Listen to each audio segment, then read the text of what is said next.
Faut savoir aussi à quel jeu tu joues. Toi, ton pipe, c'est il me faut 2 clients par mois. Eux, c'est peut-être plus 20-30 par mois qu'il leur faut. Donc là, je comprends que t'ailles plus vers de la masse. Si ça te fait chier d'aller serrer des paluches à des événements le soir, n'y va pas. Moi, ce que j'ai envie de dire, c'est que tout fonctionne. De manière générale, toutes les tactiques marketing, elles fonctionnent. Mais elles fonctionnent à condition de les prendre sérieusement.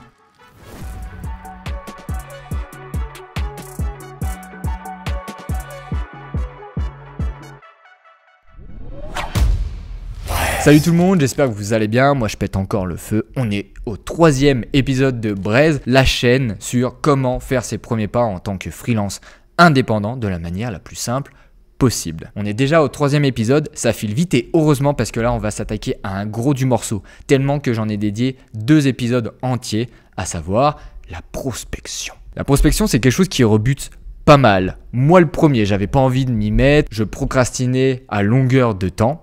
Et on va voir que avec les méthodes et techniques sur lesquelles on va s'attarder sur les 2 prochains épisodes, tout va sembler plus simple et surtout plus marrant. Avant de passer à l'invité du jour, je tiens à vous dire que ces épisodes sont rendus possibles par 2 sponsors. Le premier, c'est Indy, une application lyonnaise et gratuite qui permet de simplifier la vie administrative de milliers d'indépendants. Et ils le font de la meilleure des façons possible, ils automatisent ta comptabilité et tes déclarations fiscales. Moi, ça fait 3 fois là que je répète le discours. J'ai toujours rien compris de ce que je devais faire quand j'arrive sur le site de l'URSSAF. Donc du coup, si tu es comme moi, je t'invite à aller voir dans la bio, il y a un petit cadeau. Le deuxième sponsor, c'est ComeUp, une plateforme en ligne qui permet soit à des particuliers ou des professionnels de proposer leurs prestations de services en ligne. Tu peux soit l'utiliser pour rechercher des compétences, une expertise spécifique, crois-moi, il y en a un paquet, il y a de quoi faire sur la plateforme, ou alors proposer tes propres services. Et on va y dédier un épisode entier parce que moi, ça a été un tournant important dans ma carrière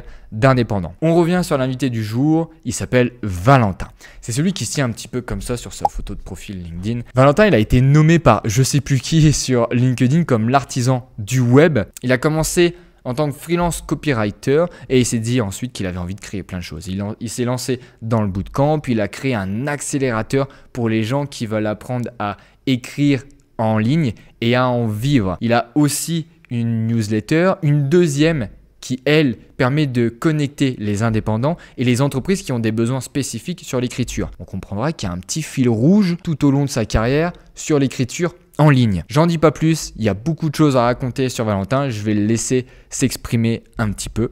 On va parler prospection et sur ce, je vous souhaite un bon épisode. Si tu devais te présenter en 3 phrases, ce serait lesquelles? Je crée du contenu sur internet depuis février 2016, donc ça fait 7 ans, c'est ouf de dire ça. Mon parcours, c'est CDI en tant que copywriter chez Live Mentor, c'était mon premier taf après mes études, école de commerce. Je suis resté 2 ans et je suis parti juste avant le Covid, fin 2019, début 2020, et j'ai fait 2 choses. Je me suis lancé en freelance, donc ce que je faisais en copywriting avant, je l'ai fait en freelance, et j'ai créé mon école d'écriture en parallèle, qui s'appelle Source Writing. Le freelance, je l'ai fait pendant 1 an et demi en parallèle, et là je suis focalisé sur Source Writing, à le développer, à en créer une vraie entreprise, et c'est des formations en écriture. Et tu fais plein d'autres petites choses à côté aussi. Voilà, j'aime bien, j'ai un profil où je suis très curieux, j'aime bien toucher à plein de choses. Donc je fais des apéros à Lyon avec des freelances, je fais des events parfois. Il y a 1 mois, on a fait le défi brique avec Kylian, et c'était une partie en ligne, une partie Tour de France. Je fais un peu d'immobilier aussi, voilà, il y a des trucs un peu partout.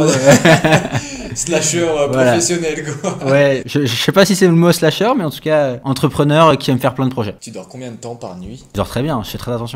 C'est vrai? Je suis très vigilant à mon sommeil. Waouh!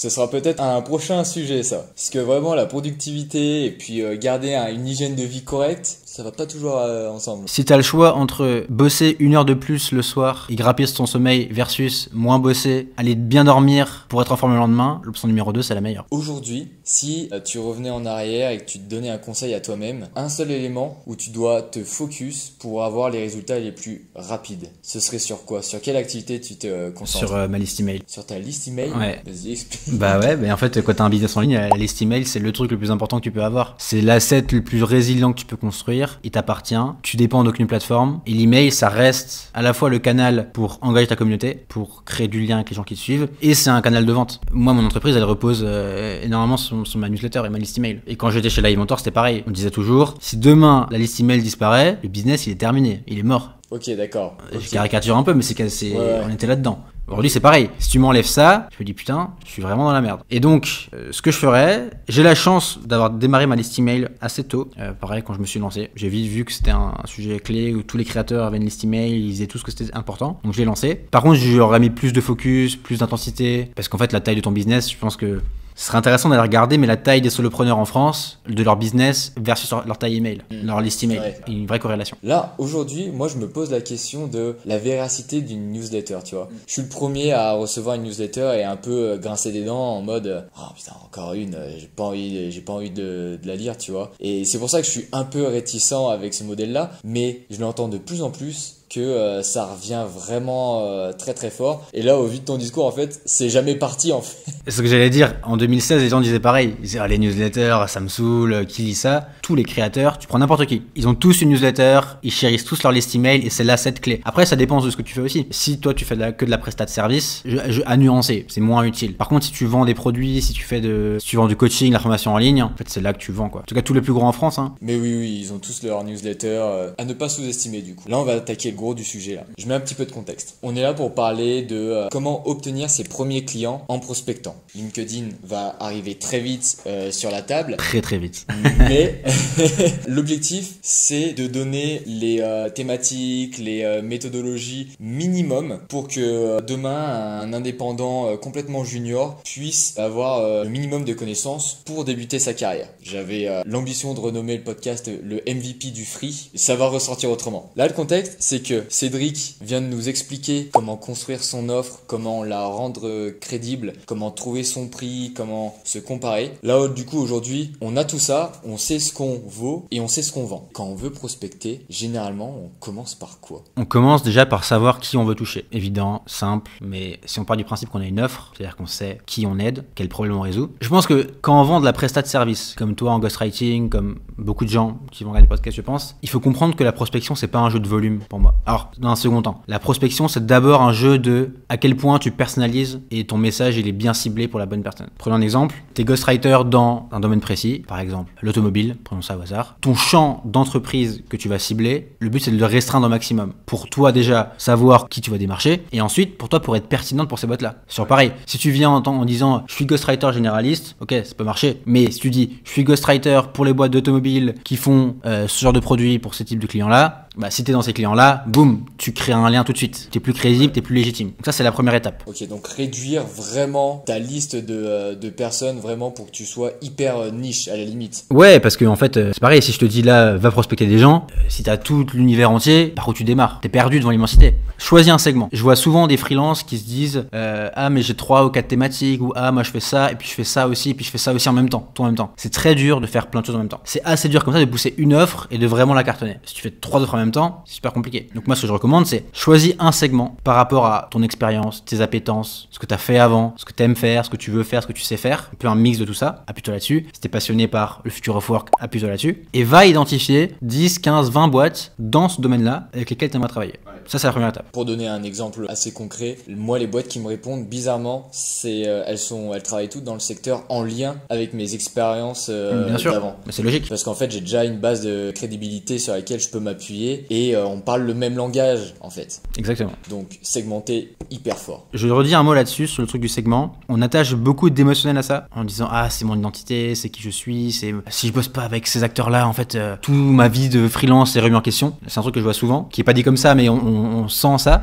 En fait, on est amoureux de son positionnement. C'est ça le truc. Et moi, je pense que l'approche, c'est au contraire d'enlever tout émotionnel. Se dire, moi, ce que je fais, c'est que j'ai un service qui doit rencontrer un besoin. Quand t'es freelance, tu proposes un truc, les gens veulent un truc. Il faut que ça matche. Donc, je serai hyper agressif dans je teste mon service, mon offre, et auprès de cette cible-là. Pendant un mois, je m'affiche comme freelance dans l'automobile. Je contacte 20 boîtes, je vois comment ça réagit. S'il y a un potentiel, je continue dessus, j'optimise mon profil et je vais à fond là-dessus. Dans la même niche. Dans la même niche. Si je vois que ça patoque, ça répond pas, les gens ont pas de besoin, pas de budget, ok, je pivote. Et je suis demain ghostwriter banque. Je caricature un peu. Se dire, en fait, tout n'est qu'itération jusqu'à ce que je trouve la bonne formule, c'est ça la bonne approche. Et quelque part, si ça marche pas en automobile, je m'en fous. J'ai testé ce marché-là, ce segment-là, avec une offre, ça répond pas, ok, nouveau test. Et trop souvent, les gens se disent, j'ai ce truc-là, ça marche pas, j'arrête. Et en plus, ils le testent pas vraiment, parce qu'ils se confondent pas vraiment au marché. Ils se racontent des histoires, mais je vais créer du contenu, ah, mais les gens ont pas de budget. En fait, tu peux vite te raconter plein d'histoires, alors qu'en fait, il faut avoir une approche hyper factuelle, terrain, terre à terre. Ce segment, je contacte 20 boîtes, ça réagit bien, on continue, ça réagit mal, next. Puis on a aussi tendance à se dire que à cibler très niche, en fait, il va pas y avoir grand monde. Moi, c'est des questions que je me posais. Je me disais, à être très spécifique, je vais adresser mon service à peu de personnes. Je vais vite faire le tour. Tu vois, quand tu parlais d'excuses, c'était exactement ça. Non, mais ça va pas être rentable. Et en fait, procrastiner et je passais jamais à l'action, quoi. Ouais, après tu peux être trop niché. Tu peux dire, si vraiment je vais voir uniquement les boîtes qui font que ça, t'as que 10 boîtes en France. Après, 10 c'est déjà assez pour faire une activité de freelance, hein. Côté freelance, il te faut 2 clients par mois. Allez, peut-être 3. Au-delà de ça, c'est toujours plus intéressant d'être spécifique plutôt que généraliste. Généraliste, il y en a plein. T'es en concurrence avec plein de monde. Même si toi, t'es une boîte qui a du budget, qui veut des bons freelances, qui veut de la compétence, tu vas vouloir quelqu'un qui est sur ton domaine à toi. C'est logique. Ah oui. Tu voudras pas quelqu'un qui fait tout. Où est-ce que je commence à prospecter? Moi, ce que j'ai envie de dire, c'est que tout fonctionne. Il y a des gens qui prospectent par événement, ça marche pour eux. Des gens qui prospectent sur LinkedIn, ça marche pour eux. De manière générale, toutes les tactiques marketing, elles fonctionnent. Mais elles fonctionnent à condition de les prendre sérieusement et vraiment d'être rigoureux et d'être consistant par rapport à ça. Si tu veux prospecter par événement, déjà, je pense qu'il faut que ça colle avec ta personnalité. Moi, ça me saoulerait. Je déteste parler aux gens en soirée, des soirées que je connais pas. C'est horrible d'aller parler à des inconnus et leur dire salut, tu fais quoi? Ça me voilà. Il y a des gens qui adorent ça. Ok, c'est un asset pour toi. Tous les soirs, t'as une soirée. Tous les soirs, tu sers des paluches. Tous les soirs, tu parles à des gens. Et il y a des trucs qui se font. Ça marche, mais à condition de bien le faire. Moi, vu que j'aime pas ça, prospecter en ligne, sur LinkedIn, par mail, c'est plutôt ce qui me convient. Et donc, une fois que t'as ton segment de marché, moi, ce que je recommande, c'est tu vas sur des job boards, des Indeed. Moi, j'aime beaucoup Welcome to Jungle. Tu peux filtrer par secteur, tu peux filtrer par industrie. Tu mets ton industrie, tu regardes toutes les boîtes qui sortent, on a 100, 200, 300, et tu identifies 20 boîtes avec lesquelles tu veux bosser. 20 boîtes dans ta cible, et pour lesquelles tu te dis, ah, si je bosse avec eux, ça me fait kiffer. Alors, il y a l'onglet offre, mais il y a l'onglet trouver une boîte. Ok. Et dans trouver une boîte, tu as un menu déroulant avec tous les secteurs. ONG, finance, asso, marketing, data, machin. Et tu regardes toutes les boîtes et tu regardes, est-ce qu'il y en a 20 qui m'intéressent. Ok. Et une fois que tu as trouvé ces 20, qu'est-ce que tu en fais de ces 20? Quand tu es freelance, il te faut 2 ou 3 clients par mois. Ces 2 ou 3 clients par mois, tu vas pas les trouver en bombardant 100 messages. Allez, LinkedIn, Sales Navigator, je sais pas quoi, j'arrose 100 messages et j'espère qu'il y a un mec, un jour un Gus qui me répond. Ça, c'est pas la bonne approche. C'est souvent la mauvaise image qu'on a de la prospection. On se dit, on prospecte, on fait ça. Non, l'approche qui fonctionne, c'est j'ai mes 20 boîtes et je vais aller sur chaque site de boîte et je vais me demander de quoi ils auraient besoin. En rapport avec ce que je vends. Bien sûr, s'ils ont un design et que t'es copywriter, ça marche pas. Si je suis sur du contenu, des sujets d'écriture, de copywriting, de ghostwriting, je vais aller sur leur site, je vais voir leur blog, leur newsletter, leur LinkedIn, est-ce qu'ils ont un podcast, machin, et je vais me demander, eux, par rapport à ce qu'ils vendent, par rapport à leurs clients, par rapport à leur business, qu'est-ce qu'ils pourraient faire en termes de contenu? Qu'est-ce qu'ils font? Qu'est-ce qu'ils font pas? Et j'identifie un trou dans la raquette. Moi, je pense que, encore une fois, la prospection, c'est la rencontre entre ce que tu proposes et un besoin. Donc la base, c'est identifier ce besoin-là. Ce besoin-là, effectivement, si le client te le communique frontalement, c'est l'idéal. Pour engager la discussion, tu peux pas lui dire « Hello, quel est ton besoin ?» Ça marche pas. Tu es obligé de venir avec une porte d'entrée. Et cette porte d'entrée, c'est toi, c'est l'audit que tu vas faire. Donc je recommande, tu passes une demi-heure sur le site de la boîte, tu fais un audit de son marketing. Ok, est-ce que en SEO il y a une opportunité? Oui, non. Est-ce que je pourrais le faire? Oui, non. Et comme ça, tu identifies un besoin, un symptôme sur lequel tu mets le doigt. Et ça va être ta porte d'entrée pour après contacter la boîte. Est-ce que tu as un exemple concret là à donner que tu as pu voir avec ton activité? Exemple très concret, un petit préambule pour expliquer. Moi, j'ai un programme qui s'appelle l'accélérateur. C'est un programme qui dure 4 semaines, 8 semaines, où j'aide des freelances en écriture à monter en compétence sur la partie écriture et la partie business. Dans la partie business, on fait exactement ce que je viens de dire. Ils ont tous un positionnement et je leur dis tous, allez trouver 20 boîtes dans votre secteur et on va les démarcher. Et donc aujourd'hui, on avait une session, on a fait ça. Tout ce que je leur dis, c'est, ok, cette boîte-là, voici une grille de questions à te poser. Donc, est-ce que le blog est actif? Oui, non. Qui publie le contenu? Si c'est le CEO qui publie le contenu, c'est un signal qu'il veut le faire, c'est important pour lui, mais ça devrait pas être lui qui le fait. C'est plutôt un freelance ou quelqu'un en marketing. Bref, t'as plein de signaux à regarder. En fonction de ces signaux-là, toi, tu identifies quel est le truc qui m'intéresse, quel est le truc sur lequel je suis pertinent. Est-ce que c'est le blog? Est-ce que c'est la newsletter? Est-ce que c'est le LinkedIn qui est délaissé? Et tu vas utiliser ça comme porte d'entrée. Moi, il y a 1 an, j'avais identifié une boîte, je vais pas la citer, c'est un truc de retraite pour indépendants. Et je m'étais dit, eux en contenu, ça serait génial qu'ils créent une newsletter sur des sujets de gérer ton argent quand t'es freelance. Il n'y a pas de contenu là-dessus. Et une newsletter, c'est le bon truc. En fait, tu crées un média. Et le but, c'est de créer du contenu intéressant, du contenu qui va ramener des freelances intéressés par ces sujets-là. Et toi, tu vas pouvoir faire le lien avec ce que tu vends ensuite. Donc, un exemple parmi d'autres. Si tu vas voir toutes les boîtes dans l'impact, dans l'écologie, c'est des boîtes qui, pour moi, devraient communiquer à fond sur LinkedIn. Il y en a qui le font, qui sont très visibles. Time for the Planet, Gringot fait beaucoup. Bref, toutes ces boîtes-là, c'est des sujets qui marchent bien sur LinkedIn. Tu vois un prospect dans l'impact, le CEO est pas sur LinkedIn, tout de suite, boum. Ok, pourquoi tu y es pas? Viens, je fais pour toi. Voici ce que je regarde quand je vais sur le site d'une boîte. Est-ce qu'il y a un blog actif? Est-ce qu'il y a une newsletter? Si je m'inscris à la newsletter, est-ce que je reçois un mail? Est-ce que j'ai une séquence d'onboarding? Si c'est un e-commerce, est-ce que si je crée un panier, j'ai un mail pour me dire eh oh, t'as pas fini ta commande. Bref, t'as plein de petits réflexes à avoir qui te donnent des pistes très concrètes pour aller démarcher les gens. Tu identifies tes 20 boîtes. Tu as ta grille. Une fois qu'on va dire que tu as rempli ta grille et que tu fais ton audit sur la boîte numéro 1, tu vois qu'il lui manque 2 cases. À partir de ce moment-là, Valentin, il fait quoi? T'as 2 pistes. Soit tu contactes sur LinkedIn, ça marche très bien. T'as une petite barrière de l'ajout, si t'as pas le compte pro, qui peut peut-être un peu être bloquante parfois. Mais sinon, globalement, tout le monde ouvre tout le temps ses emails, donc tu vas être lu si tu trouves son email. Comment tu trouves son mail? T'as plein d'outils très simples. Hunter.io, tu rentres le nom de domaine et ça te donne la structure du mail. Et alors très souvent, pas compliqué, c'est prénom@nomdomaine.fr.com, prénom.nom ou première lettre du prénom et le nom. T'as 3-4 variantes, et tu sais globalement t'as trouvé 90% des emails. Et tu lui envoies un mail. Là, ça va être le gros du sujet. Le premier message, moi, c'est celui qui me fout les jetons. J'ai mis, comme je t'ai dit tout à l'heure, 2 semaines, 3 semaines à me dire, mais qu'est-ce que j'écris? Comment je tourne le message? Est-ce que je dois être direct? Est-ce que je dois être implicite? Est-ce que toi, il suit une structure, le premier message? Structure très simple. Temps numéro 1, tu te présentes. Tu connais pas la personne, il faut quand même te présenter un minimum. Sinon, ça fait un peu espèce de vendeur, prospection automatisée. Tu veux éviter cet effet-là.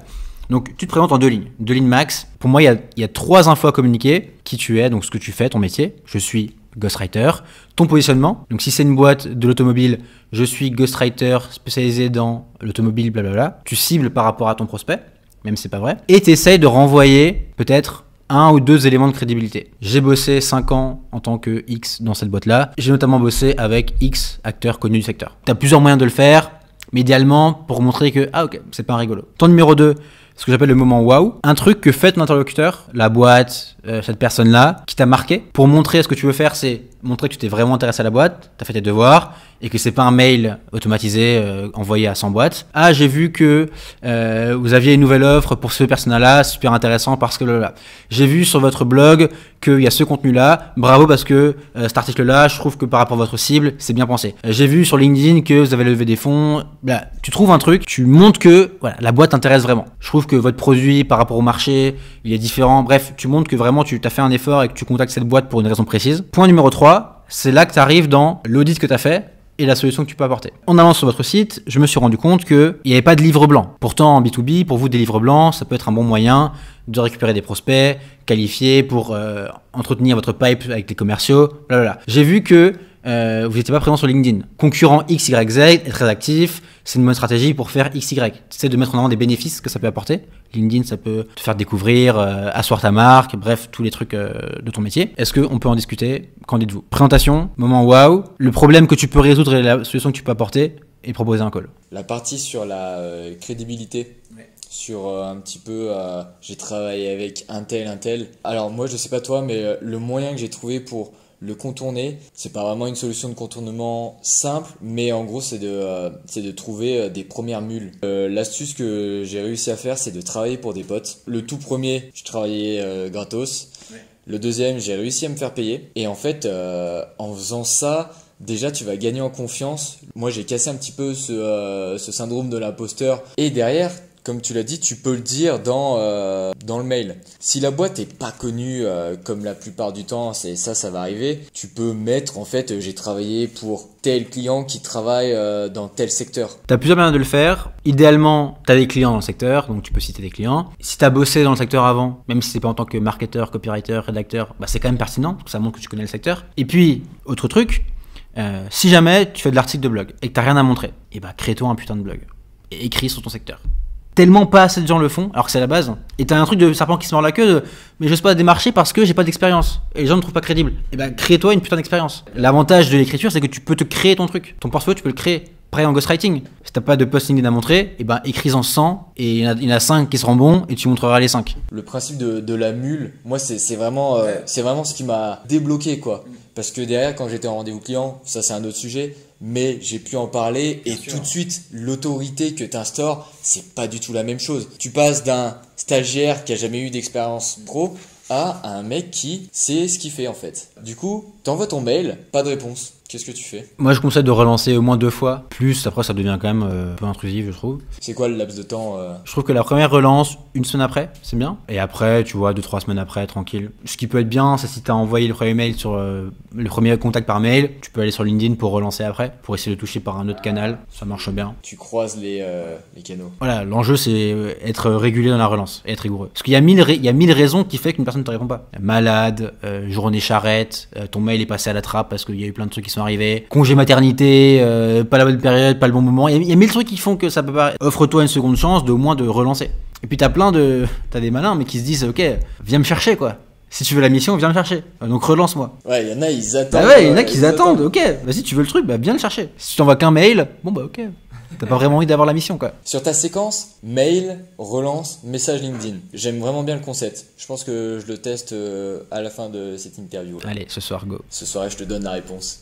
Le message de LinkedIn, de relance, d'accord? Qu'est-ce que je mets dedans? Ouais. La mauvaise approche, c'est de venir en demandant une mission. Et le client, est-ce que tu veux bosser avec moi? C'est pas ça l'approche. L'approche, c'est t'as un problème, j'ai une solution. Et la démarche, c'est dans ta prospection, comment tu montres à ton client que putain, tu vas lui apporter un truc. S'il bosse pas avec toi, il rate quelque chose. Et que t'as plein de bonnes idées pour lui. Donc dans ton premier mail, moi je recommande vous avez pas de newsletter? Ah mais c'est dommage parce qu'il y a ça, on pourrait faire ça, tu vois. Tu donnes des petites billes, tu commences à donner à manger. Tu crées l'appétit. Et sur la relance, pour moi, elle doit être très simple, très courte. Est-ce que tu as vu mon email? J'y ai repensé. Et d'ailleurs, j'ai ce truc-là aussi dont je veux te parler. Montrer que tu as un truc à donner. Montrer que j'ai des trucs pour toi. Donc viens, on discute. C'est ça ce que tu veux créer comme effet. C'est lui donner de la valeur à chacun de tes messages en fait. Ouais, ou au moins lui montrer que tu as plein de trucs à lui apporter. Lui montrer que tu as des trucs en magasin qui pourraient lui être utiles. Et ensuite, 2 semaines après... Là, je ferais très simple. Est-ce que tu as vu mon email? Je suis dispo pour en discuter quand tu veux. Quoi. Voilà. C'est le moment jugement. Là, tu as le droit de me juger, tu as le droit de me tacler. Je vais te lire un message que j'ai envoyé, un message de prospection. Super. Ouais, mais moi aussi, quand je le vois, tu vois, je me dis waouh. Bonjour Alain, on va l'appeler Alain. Ukulélé, c'est le nom de la boîte, d'accord? Ukulélé existe-t-elle encore? Point d'interrogation. Si oui, je serais content de l'apprendre parce que votre profil indique le contraire. Et alors là, ça commence à capoter là. J'accompagne les CEO à développer leur présence sur LinkedIn. Attends juste. Déjà, la boîte elle est morte et tu lui as écrit? Non, parce que tu vois, j'ai fait mon petit travail d'audit quand même. En fait, sur LinkedIn, la boîte elle est invisible. Ils font rien du tout sur LinkedIn. Par contre, ils ont un site internet. Ok, bonne accroche du coup. Intéressant. T'as mis le doigt sur un truc, t'as fait l'audit, t'as mis le doigt sur un truc. Ça, à la limite, je suis content, tu vois. Continue. Sans qu'on ait parlé d'ailleurs. Et là, directement, j'enchaîne. Mais alors là, j'accompagne les CEO à développer leur présence sur LinkedIn pour éviter les pertes d'opportunités business. Et je me ferai un plaisir de vous aider sur le sujet. Je saute une ligne. Et alors là, attention, elle est incroyable. Quels sont vos enjeux actuels? Point d'interrogation, smiley. En quoi il va bien ou en quoi il va pas bien du tout ce message? Ça manque d'une transition un peu. Alors j'ai plus exactement tout en tête, mais Si on reprend ta trame par mail. pour moi, tu te présentes, t'as pas l'effet waouh, bon, ok, mais t'as quand même une accroche qui est, en fait, ta boîte elle est invisible sur LinkedIn. Alors t'as un peu un truc de tu manques d'opportunités. Enfin, comme tu le dis, je trouve que c'était pas très bien dit. Ok. Désolé. Non mais vas-y, c'est le moment où tu me tacles. Mais moi j'aurais dit, t'es pas sur LinkedIn alors que pourtant t'as une boîte qui vit dessus. LinkedIn, tu pourrais gagner ça en étant visible, gagner ça, ça et ça. Si tu veux en discuter, parlons-en. Un truc très simple. J'avais vu, c'était Scalesia Ouais. qui avait une séquence. Mais là par contre c'est carrément le contraire de ce que tu dis, c'est parce que eux c'est de la masse. Et en fait ils finissent par une question, généralement c'est quels sont vos enjeux? Et moi tu vois j'ai fait le mix entre ta technique et la leur. Mais en fait, ça va pas du tout parce que la transition en mode. Oui, et surtout, en fait, tu t'es pas sur LinkedIn et après, c'est quoi? Quels sont vos enjeux? Tu vois, y a pas trop de rapport en fait. Oui. Tu fais un mélange de plein de choses. Il lit et puis il comprend plus où il en est quoi. Mais c'est pour ça que ce qu'elle disait, il faut savoir aussi à quel jeu tu joues. Eux, le jeu, ils ont un pipe où il faut plein de prospects, je pense. Toi, ton pipe, c'est il me faut 2 clients par mois. Toi, ça se compte sur la d'une main, globalement, les clients qu'il te faut. Eux, c'est peut-être plus 20-30 par mois qu'il leur faut. Donc là, je comprends que tu ailles plus vers de la masse et que tu essayes d'être un peu pushy, essayer d'être un peu provoquant, un peu marrant pour trouver ce conteneur de lead, quoi. J'imagine que tes messages, tes premiers messages en tout cas, ils ont pas fait mouche tout de suite. T'as itéré sur tes messages, voir ce qui mordait bien, ce qui mordait moins bien. Est-ce que tu aurais un conseil pour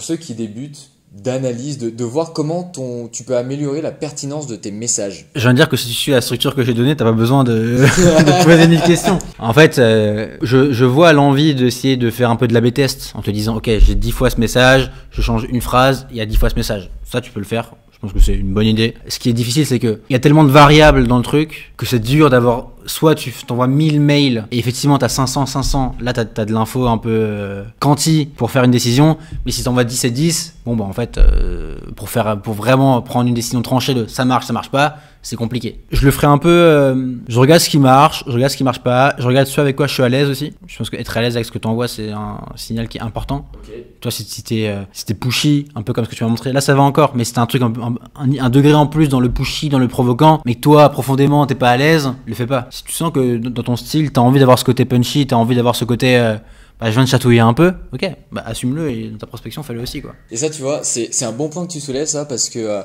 je me suis étonné de voir à quel point parler, écrire comme je parle, en fait, tu vois, pour ma part, c'est vraiment assez cash. J'aime pas trop tourner autour du pot et c'est des mots simples, voire familiers. La plupart du temps, on me disait, ça marchera pas du tout, tu trouveras personne, faut être assez strict. Je me suis étonné que les clients que j'ai aujourd'hui, en fait, ils ont exactement la même façon de parler, de communiquer. Et c'est un bonheur de travailler avec des gens qui me ressemblent. Donc vraiment ça, j'aurais aimé avoir quelqu'un qui me conseille, comme tu viens de me le dire, communique de la façon dont tu es à l'aise. Parce que tu attireras des gens avec qui tu seras content de travailler, quoi. T'as intérêt à te rapprocher de profondément comment tu es. Si ça te fait chier d'aller serrer des paluches à des événements le soir où t'es en costume, n'y va pas. C'est bête, hein, mais t'as des injonctions, il faut tout faire. Non, essaie de faire ce qui te correspond, essaie de faire ce qui t'intéresse. C'est pas pour autant que c'est facile, c'est pas pour autant que ça coule comme ça, mais essaie de voir par rapport à qui tu es, par rapport à tes appesances naturelles, essaie de voir ce qui te correspond. Et essaie de te rapprocher de ça, quoi. Bah écoute, on a fini. Je te remercie énormément d'être passé. Tu nous as apporté pas mal de choses. Heureusement que tu passes sur ce sujet-là, parce qu'à la base, t'étais pas là-dessus. Mais je suis bien content de t'avoir fait pivoter. Et bah écoute, j'espère que ça va intéresser les gens, ça va vous plaire. Et donc, envoyez un message si ça marche, si vous décrochez des missions grâce à ça, quoi. C'est pas un adieu, donc je te dis merci. Écoute, et à très vite. À très vite. Ciao.